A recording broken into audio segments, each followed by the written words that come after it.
हर हर Mahadev. YouTube channel Akhouri Vineet की ओर से आप ये वीडियो देख रहे हैं। सोमनाथ मंदिर हिंदुस्तान का पहला द्वादश ज्योतिर्लिंग में से एक सोमनाथ ज्योतिर्लिंग जो पहला स्थान रखता है। यूट्यूब चैनल अखौरी विनीत की ओर से ये आप सुन रहे हैं और वीडियो देख रहे हैं। आइए, आप वीडियो तो देख रहे हैं सोमनाथ मंदिर का। और आइए एक दो भजन गाते हैं, उसके बाद विस्तृत जानकारी और आपको देंगे। जय हो भोले बाबा की। जय हो भोले बाबा, तेरे चरणों में मन लागा। भोलेनाथ रे, इस जीवन की डोर तेरे हाथ में। अलख निरंजन भोले बम बम, आशुतोष ब्रह्मचारी। नाथों के हो नाथ सदा, अभियंता त्रिपुरारी।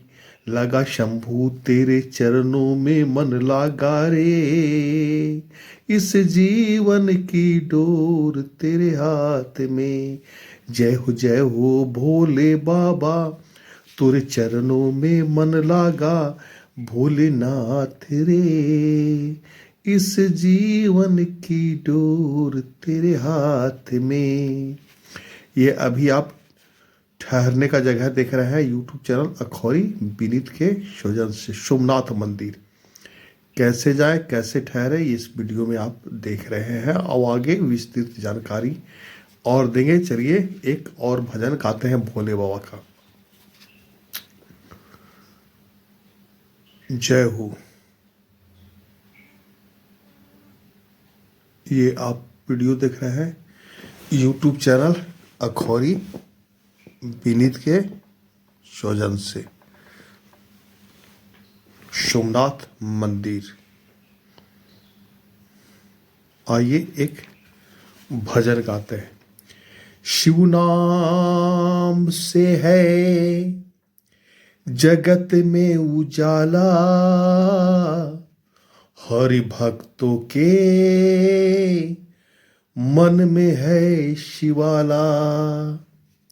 हे शंभू बाबा मेरे भोलेनाथ, तीनों लोक में तू ही तू। श्रद्धा सुमन मेरा मन बेल पतेरी, जीवन भी अर्पण कर दूं।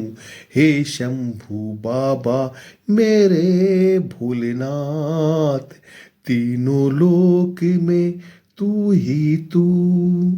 जग का स्वामी है तू, जग का स्वामी है तू।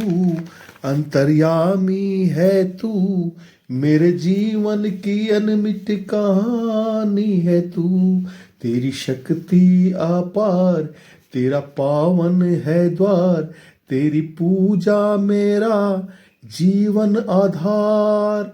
धूल तेरे चरणों की लेकर जीवन को साकार किया।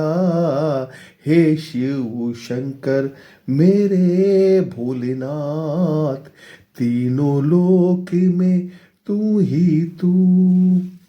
मन में है कामना और कुछ जानू ना, मन में है कामना और कुछ जानू ना।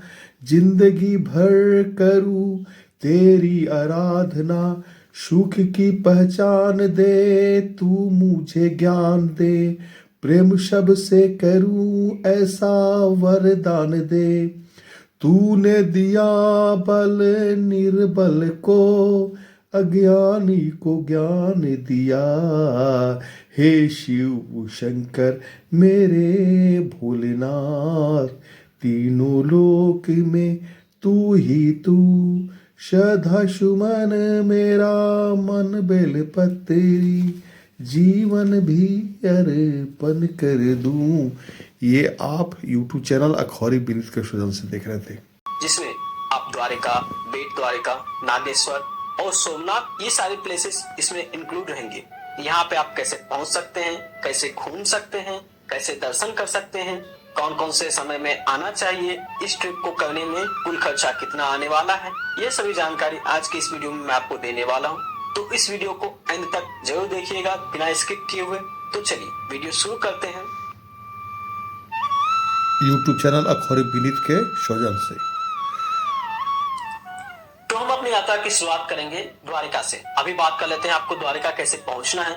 तो आप फ्लाइट, ट्रेन या बस द्वारा आसानी से द्वारिका मंदिर पहुंच सकते हैं। अगर फ्लाइट से जाने की योजना बना रहे हैं तो द्वारिका के सबसे नजदीकी हवाई अड्डा की बात की जाए तो आपके पोरबंदर एयरपोर्ट है, जो द्वारिका मंदिर से करीब 108 किलोमीटर की दूरी पर स्थित है। पोरबंदर से द्वारिका मंदिर जाने के लिए आपको बस, टैक्सी और ट्रेन बड़े आसानी से मिल जाते हैं। दूसरे ऑप्शन की बात करें वो है बाय ट्रेन। द्वारका में अभी भी आपको रेलवे स्टेशन देखने को मिल जाएगा, लेकिन यह छोटा रेलवे स्टेशन होने की वजह से अगर आपको आपके शहर से द्वारका रेलवे स्टेशन के लिए ट्रेन ना मिले तो आप पहले राजकोट जंक्शन पहुंच जाइए। वहां से द्वारका मंदिर की दूरी करीब 225 किलोमीटर है। राजकोट के लिए आपको कई बड़े शहरों से डायरेक्ट ट्रेन की सुविधाएं मिल जाएंगी, लेकिन अगर आपको राजकोट जंक्शन के लिए भी कोई ट्रेन ना मिले तो आप अहमदाबाद जंक्शन के लिए ट्रेन पकड़ सकते हैं। द्वारका मंदिर से करीब 440 किलोमीटर के दूर अहमदाबाद जंक्शन अपने आसपास के फेमस रेलवे स्टेशन है और अहमदाबाद के लिए आपको देश के लगभग सभी बड़े शहरों से डायरेक्ट ट्रेन की सुविधाएं मिल जाएंगी। तो आप राजकोट और अहमदाबाद रेलवे स्टेशन पर उतरने के बाद आपको वहां से द्वारका मंदिर जाने के लिए ट्रेन के साथ साथ कई सारी बसेस, टैक्सी भी आसानी से मिल जाएंगी। यानी कि अहमदाबाद और राजकोट के द्वारा मंदिर पहुंचने में आपको कोई तकलीफ नहीं होगी। तीसरे ऑप्शन की बात करें वो है बाय बस। दोस्तों आपको भी बहुत अच्छे से मालूम होगा कि भारत के सभी राज्यों में उस राज्य के लिए सरकारी बस चलाई जाती हैं। इसलिए अगर आप गुजरात राज्य के किसी भी शहर से जुड़े हुए हैं तो आप वहां के सरकारी बस के माध्यम से आसानी से द्वारका मंदिर पहुंच सकते हैं। गुजरात की सरकारी बसों के साथ साथ इसके निकटतम अन्य कुछ शहरों से भी द्वारका मंदिर जाने के लिए डायरेक्ट बस मिल जाएंगी। तो द्वारका मंदिर के आसपास के शहरों के लिए तो आपको बस जरूर ही मिल जाएंगी, जिसमें आपको किसी भी तरह की परेशानी नहीं होती है। चलिए दोस्तों, अब आप द्वारका पहुंच चुके हैं। इसके बाद बात कर लेते हैं कि द्वारका पहुंचने के बाद आपको होटल कहाँ लेना ज्यादा अच्छा रहेगा और उसके लिए आपको कितना खर्चा आने वाला है। तो मेरा सजेशन यही रहेगा कि आप द्वारकाधीश मंदिर के आसपास रुके। अगर आप वहां रुकते हैं तो पूरा द्वारका घूमने में आपको आसानी हो जाएगी और यहाँ आपको होटल के जो कॉस्ट पड़ते हैं वो 800 से 1200 में कई सारे होटल्स मिल जाएंगे, जहां आप रुक सकते हैं या फिर आप रिलायंस ट्रस्ट के कोकिला धीरज धाम में रुक सकते हैं। यहाँ पे नॉन एसी 600 रुपए में और एसी रूम 980 रुपए में उपलब्ध है। धर्मशालाओं में डोरमेट्री बेड 200 रुपए, रूम 400 रुपए में और हॉल 100 रुपए में प्रति व्यक्ति के ठहरने के लिए मिल जाता है। यहाँ सुबह 9 बजे से 24 घंटे के लिए रूम बुक होती हैं। अगले दिन 10 बजे आपको चेकआउट करके सामान होटल के लॉकर में रखकर घूमने के लिए जा सकते हैं। साथ ही दोस्तों अब बात कर लेते हैं यहाँ खाने की क्या व्यवस्थाएं हैं। तो दोस्तों यहाँ द्वारिका में काफी भव्य रेस्टोरेंट तो नहीं है, फिर भी यहाँ आपको काफी सारे स्वादिष्ट गुजराती भोजन, north Indian food, Chinese food यहाँ आसानी से मिल जाते हैं। यहाँ एक विस्तृत गुजराती थाली अवश्य होती है जिसको आपको जरूर लाभ लेना चाहिए, जिसमें रोटी, दाल या कड़ी चावल या सब्जी करी इस स्वादिष्ट थाली को बनाते हैं। साथ ही आप यहाँ पे मशहूर खिचड़ी भी ट्राई कर सकते हैं। तो ये सभी ऑप्शंस यहाँ पे आपको देखने को मिलेंगे। तो चलिए यात्रा की शुरुआत करते हैं पहले दिन की। तो सबसे पहले आप जाइए द्वारकाधीश मंदिर का दर्शन करने के लिए। तो द्वारकाधीश मंदिर के दर्शन कीजिए, लेकिन यहाँ पर किसी भी तरह के इलेक्ट्रॉनिक सामान कुछ भी अलाउ नहीं है अंदर ले जाना। तो आप मंदिर के बाहर फ्री लॉकर की सुविधा उपलब्ध होती है जिसमें आप जमा कर सकते हैं। मेरा रिकमेंडेशन यह रहेगा कि आप सुबह सुबह जाकर दर्शन कर लीजिए। मंदिर की जो टाइमिंग है मैं आपको वो बता देता हूँ। वो सुबह 6:30 बजे से मंदिर का द्वार खुलता है और यह 1 बजे तक खुला रहता है। फिर दोपहर में 1 बजे से 5 बजे तक मंदिर का द्वार बंद रहता है और फिर शाम 5 बजे से रात्रि 9:30 बजे तक दर्शन होता है। तो आप लोग सुबह सुबह ही दर्शन कर लीजिए, वो ज्यादा बेहतर रहेगा। यहाँ पे ज्यादा भीड़ नहीं रहती है सुबह सुबह दर्शन करने के लिए। तो आप सुबह दर्शन करने के बाद आप लोग आ जाइए गोमती घाट की तरफ। दोस्तों गोमती घाट जो कि द्वारकाधीश मंदिर से 200 मीटर की दूरी पर स्थित है, यहाँ पे आप थोड़ा समय बिताइए। उसके बाद 100 रुपए की सवारी देख बोट से गोमती नदी पार करके आप पंचानन तीर्थ आ जाएं। यहाँ पे आपको 5 पांडवों के नाम से 5 अलग अलग कुंड भी देखने को मिलेंगे। यहाँ कुछ देर समय बिताने के बाद आप ऑटो बुक कर लीजिए और 2.5 से 3 किलोमीटर के डिस्टेंस पे चले जाइए रुक्मणी देवी मंदिर में दर्शन करने के लिए।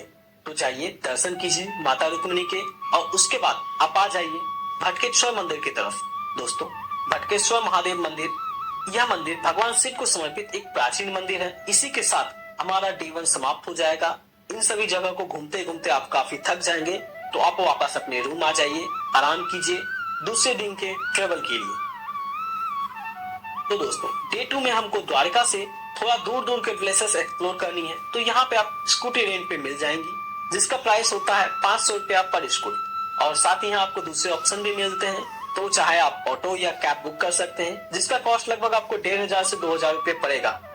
तो मेरा सजेशन यह रहेगा कि आप स्कूटी रेंट पे ले लें, जो काफी सस्ता और आपकी सुविधा के अनुसार होता है। लेकिन इसके लिए आपके पास ड्राइविंग लाइसेंस जरूर होना चाहिए, जो आपके लिए अच्छा रहेगा, उसे बुक कर ले। बुक करने के बाद आप सबसे पहले आ जाइए नागेश्वर ज्योतिर्लिंग मंदिर में दर्शन करने के लिए, जो द्वारका से लगभग 16 किलोमीटर के डिस्टेंस पे है। नागेश्वर ज्योतिर्लिंग हमारे भारत के महत्वपूर्ण ज्योतिर्लिंग में से एक है। तो जाइए ज्योतिर्लिंग के दर्शन कीजिए। यहाँ मंदिर के परिसर में शिव जी की बहुत बड़ी प्रतिमा भी लगी हुई है, वहाँ भी दर्शन कीजिए, कुछ समय मंदिर में बिताइए, भगवान शिव की आराधना कीजिए। यह मंदिर सुबह 6:30 बजे खुल जाता है और 1 बजे तक आप यहाँ दर्शन कर सकते हैं। आप 1 बजे से पहले दर्शन कर लें, सुबह सुबह जाके सबसे पहले यही दर्शन करें, पूजा अर्चना करें भगवान की। उसके बाद आप निकल जाएं अगले स्थान, जो कि है आपके गोपी तालाब। दोस्तों नागेश्वर ज्योतिर्लिंग से 4 से 5 किलोमीटर के डिस्टेंस पर गोपी तालाब, यहाँ पे आप थोड़ा समय बिताइए, बैठिए, यहाँ के तालाब का आनंद लीजिए। उसके बाद आप निकल जाइए अगले लोकेशन, जो कि है बेट द्वारिका। दोस्तों बेट द्वारिका जाने के लिए आपको ओखा करके एक जगह है, वहां से आपको बोट लेनी होती है। ओखा नागेश्वर ज्योतिर्लिंग से कुछ 24 किलोमीटर की दूरी पर है, जिसमें आपको 1 से 1.5 घंटा लगेगा। आप लोग वहां से बोट ले सकते हैं, जिसका चार्ज 20 से 30 रुपया पड़ेगा। फेरी लेने के बाद आप लोग एंजॉय कीजिए, फोटो क्लिक कीजिए, वीडियो कीजिए, बहुत ही मजा आता है फेरी में। तो आप लोग बोट के द्वारा बेट द्वारिका पहुंच जाने के बाद दोस्तों सबसे पहले आप लोग जो दर्शन करने के लिए जाइए वो द्वारकाधीश के मंदिर है। दोस्तों यह वही स्थान है जहाँ पर कृष्ण जी और सुदामा जी की भेंट हुई थी। साथ ही यहाँ पर आप सोने के द्वारिका हनुमान मंदिर में भी दर्शन करने के लिए जा सकते हैं।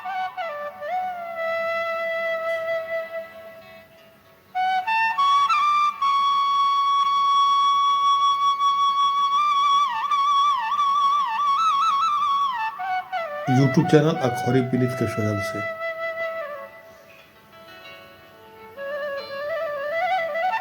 द्वारका वीडियो को लाइक कीजिए, शेयर कीजिए, सब्सक्राइब कीजिए यूट्यूब चैनल अखौरी विनीत के चैनल से। इतना सब करते करते लगभग आपका शाम हो जाता है, तो आप सीधे द्वारका अपने होटल में रेस्ट करने के लिए आ जाइए। अपना सामान पैक कीजिए, खाना खाइए, क्योंकि आज ही रात हमें ट्रेन पकड़ के जाना होगा द्वारका से सोमनाथ के लिए। रात्रि 11 बजे की ट्रेन चलती है, जो हमें अर्ली मॉर्निंग 5:30 बजे वेरावल पहुंचा देगी। 6 घंटे का सफर रहता है। तो आप वेरावल स्टेशन आ जाइए और वहां से 6 किलोमीटर के डिस्टेंस पे ही सोमनाथ जी के मंदिर है, तो आपको वहां से ऑटो आसानी से मिल जाएंगे, जो आपको सोमनाथ ज्योतिर्लिंग छोड़ देगा। सोमनाथ में आप पहुंच जाइए तो सोमनाथ मंदिर के आसपास आपको बहुत सारे होटल मिल जाएंगे, बजट होटल भी यहाँ देखने को मिल जाएंगे, धर्मशालाएं भी मिल जाएंगे। तो आपको जिस भी टाइप के स्टे चाहिए वहाँ आपको आसानी से मिल जाएंगे। आप होटल ले लीजिए, उसके बाद फ्रेश हो जाइए और आप सीधे चले जाइए सोमनाथ मंदिर के दर्शन करने के लिए।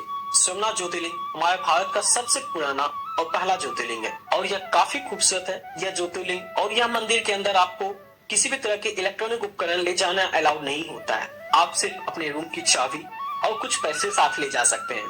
तो अंदर जाइए, दर्शन कीजिए, सोमनाथ जी के ज्योतिर्लिंग के दर्शन कीजिए, हर हर महादेव का जाप कीजिए। अगर वीडियो देख रहे हैं तो कमेंट बॉक्स में जरूर हर हर महादेव लिखिए।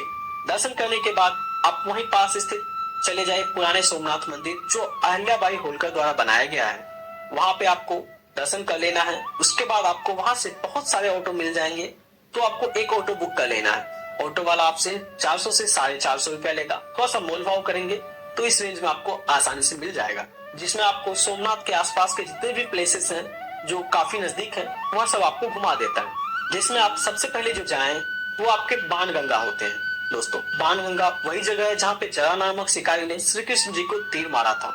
यहाँ पर 5 स्वयंभू शिवलिंग भी हैं, तो आप यहाँ जाइए, दर्शन कीजिए, कुछ समय व्यतीत करें।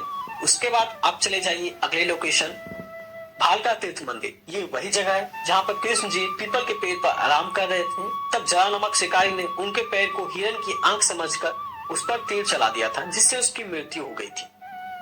उसके बाद आप चले जाइए अगले लोकेशन जो श्री राम मंदिर है, जो काफी ही सुंदर है। यह मंदिर तो आप इस मंदिर में जरूर विजिट कीजिए। थोड़ी देर इस मंदिर में व्यतीत करें, जय श्री राम का जाप करें। उसके बाद आप जाएं अगले लोकेशन, जो कि आपके हैं त्रिवेणी संगम। त्रिवेणी संगम में 3 नदी हिरण्य, कपिला, सरस्वती नदी का संगम होता है। संगम होने के बाद तीनों नदियां समुद्र में मिल जाती हैं।